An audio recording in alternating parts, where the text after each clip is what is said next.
so much so for giving us so valuable expertise and time. We're really honored to have you here with us today.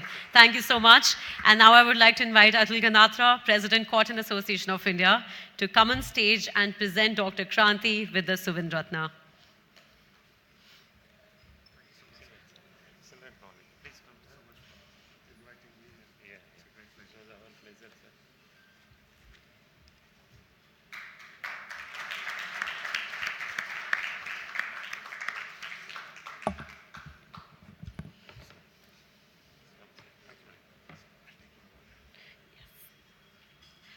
Now I would like to invite Ms. Antonia Prescott, editorial team, Kotlook, to come on stage and share her views with us.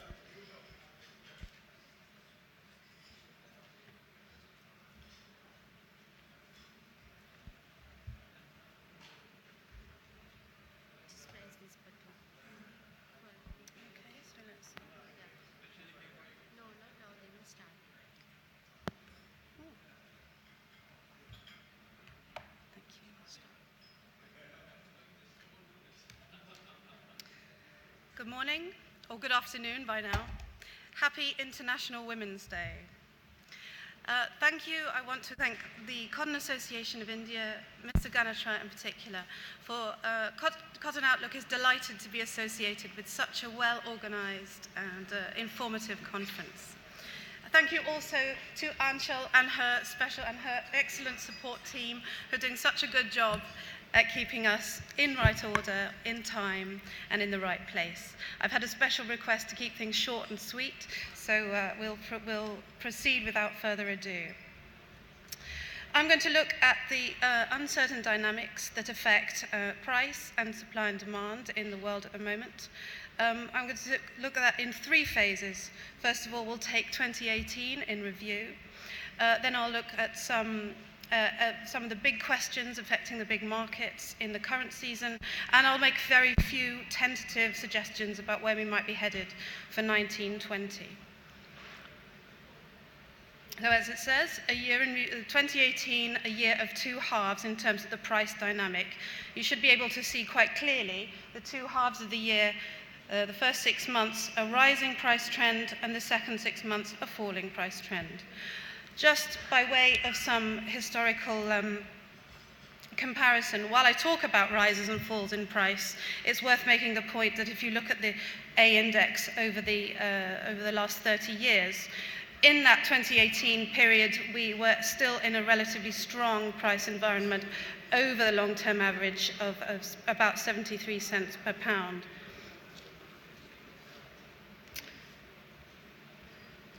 So taking the two halves of the year in separation, I've split the chart so that you can see the first 6 months are more or less a mirror image of the second, and we have a bullish phase and a bearish phase. So what were the influences in the first 6 months that were pushing prices so high?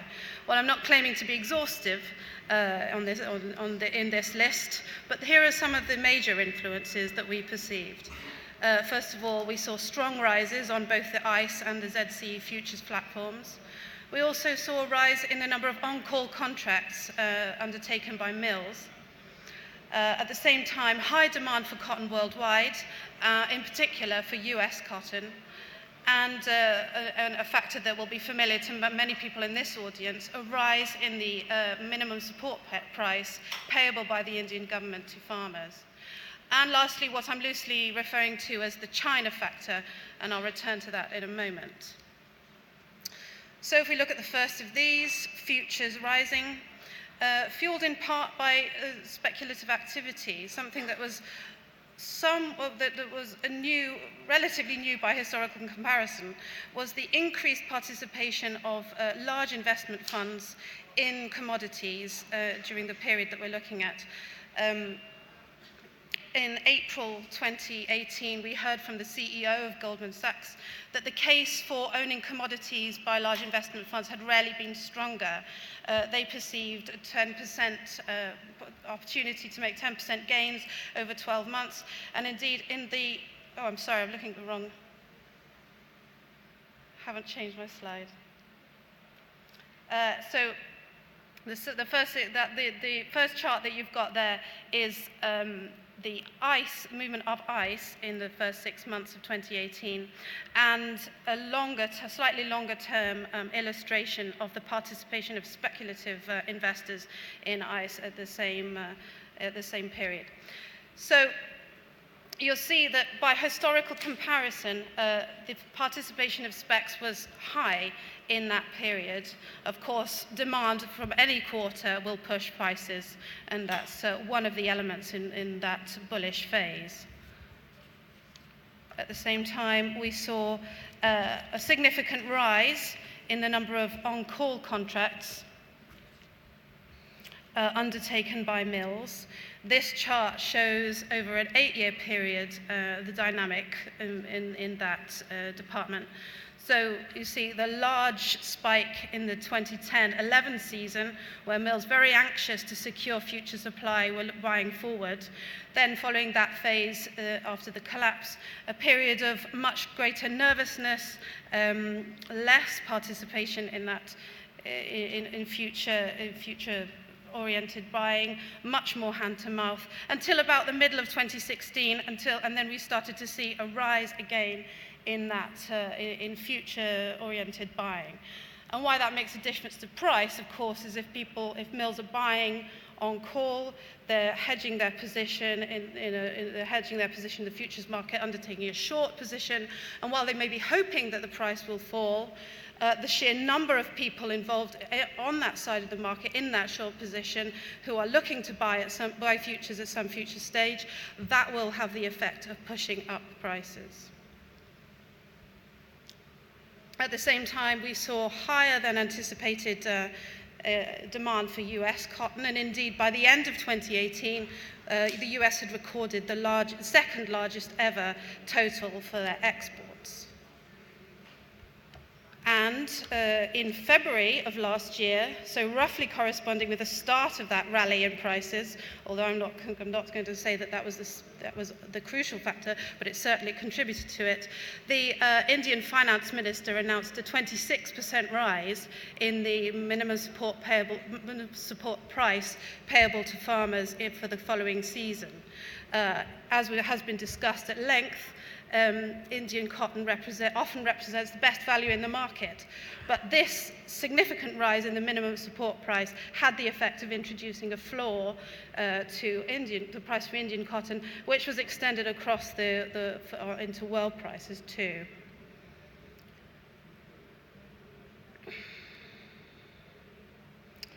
And lastly, well, as I said before, what we were talking about China, the China factor. We know that China for several years has been running a structural deficit. We're estimated about 3 million tons. The difference between production and consumption roughly or just slightly under 3 million tons at the moment.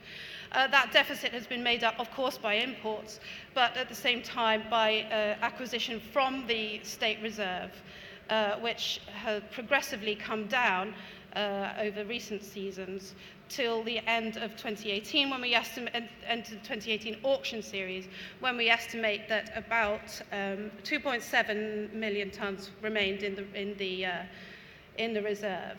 The point about that is that the expectation that China would return in a significant way, in an ever more significant way, as an import buyer, hangs heavy and continues to hang heavy. We're anticipating a massive return, but an expectation that was in place in 2018 and the first half of the year especially, has not quite been fully realized. So we're still awaiting that huge return. So at that phase, in the first 6 months, everything was on an upward trajectory. But, as we know, the course of true love never did run smooth. And in the middle of June, things started to change.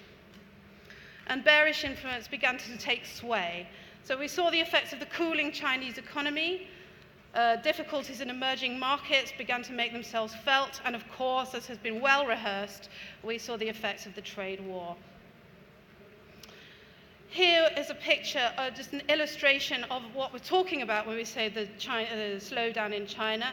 this chart shows the trajectory of the Shanghai Composite Index, which is the measure of all shares traded on the Shanghai Stock Exchange. You notice that you do not have what we had in the cotton price, a spike and then a fall, but just a much more gentle decline across the whole of 2018. So it was clear that that cooling element was in place at the beginning in that first 6 months, although its effects didn't seem to impinge upon cotton prices until the second half of the year.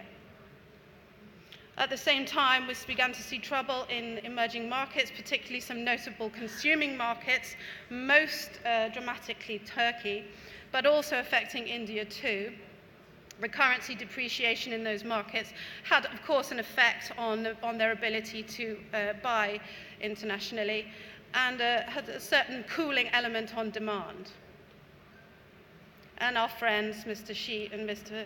Trump, I hardly need to go into any more detail about the effect of this, but suffice to say that the effect of 25% tariffs, extra tariffs on US cotton exports to China has been significant and long-lasting. I'll just move that.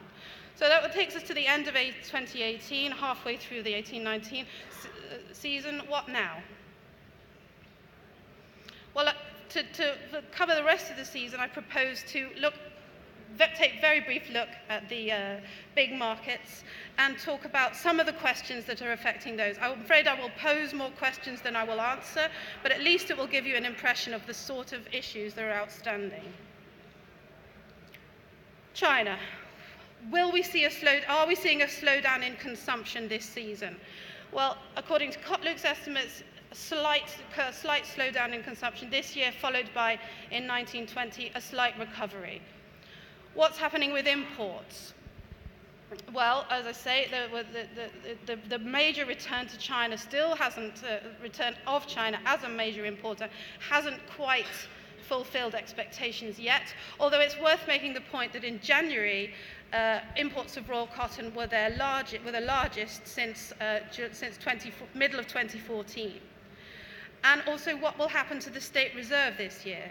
In recent years, the State Reserve auction series has begun in March. There is no indication so far that that is going to happen. And some people feel that if an auction series does take place, it may start in May. In the meantime, what's happening with replenishing stocks for the State Reserves? Well, it's very hard to know, but we have seen some buying believed to be on the part of the State Reserve of international cotton, particularly from Brazil. The US. We know that the US has suffered great problems, climate-related principally, in 2018-19. Huge abandonment in West Texas, storms hitting the southeastern coast, and a long period of inclement weather at harvest time across a lot of the cotton belt.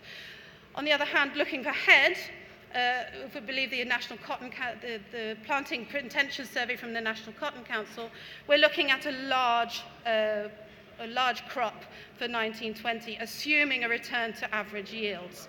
Of course, planted area does not necessarily equal a huge crop. You have to factor in other elements, and we need to think about what are the concerns for the weather in this coming season. It's worth making the point that Texas is still very dry, and all eyes will be on the hurricane season as well. India and Pakistan, well, I'm going to say nothing at all about the geopolitical issues in play at the moment, but just on the back of 2 years of disappointing crops in both territories, arising from irregular rainfall, high temperatures, pest problems, how are the countries going to tackle this? Well, that has actually been covered most adequately by other more informed commentators than me this morning. So I won't. But seed varieties, how are the authorities going to manage the distribution of good quality seed varieties will be a big question. And lastly, Brazil. Well, the love affair continues. The area and crop are expanding year on year, but there remains the problem of logistics for Brazil. how can it bring to market, given its existing infrastructure, will it be able to bring its huge crop to market in a timely and efficient fashion? So, as promised, a very quick look at supply and demand for the 1920 season. Our production estimate for world production is 27 million bales, which, if realized, would be the second highest production in history. At the same, that's 6% on the increase on the current season. At the same time, consumption just slightly below that, 26.7 million bales. That would represent the highest consumption rate in world history. That's a 3% increase on this year's estimate. So, and actually we refined the figure since I prepared and sent this PowerPoint presentation, but what we're actually looking at here is a rise, given those figures, by roughly 500,000 bales. So I've got 460 here. The number that we published last week was actually 5.15 million. Sorry, yeah, 550. And I got confused by my number there. But what we're actually looking at is about 500,000 bales increase in the, if everything goes as planned. But we all know that, that the only certainty in this scenario is that changes are ahead. So look out for stormy weather, whether that be meteorological or geopolitical. Thank you very much.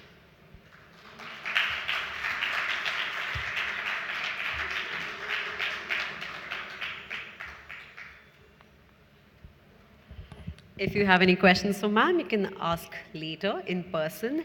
And now I would like to invite Atul Ganatra, President, Cotton Association of India, to kindly come on stage and present Ms. Prescott with the Suvin Ratna.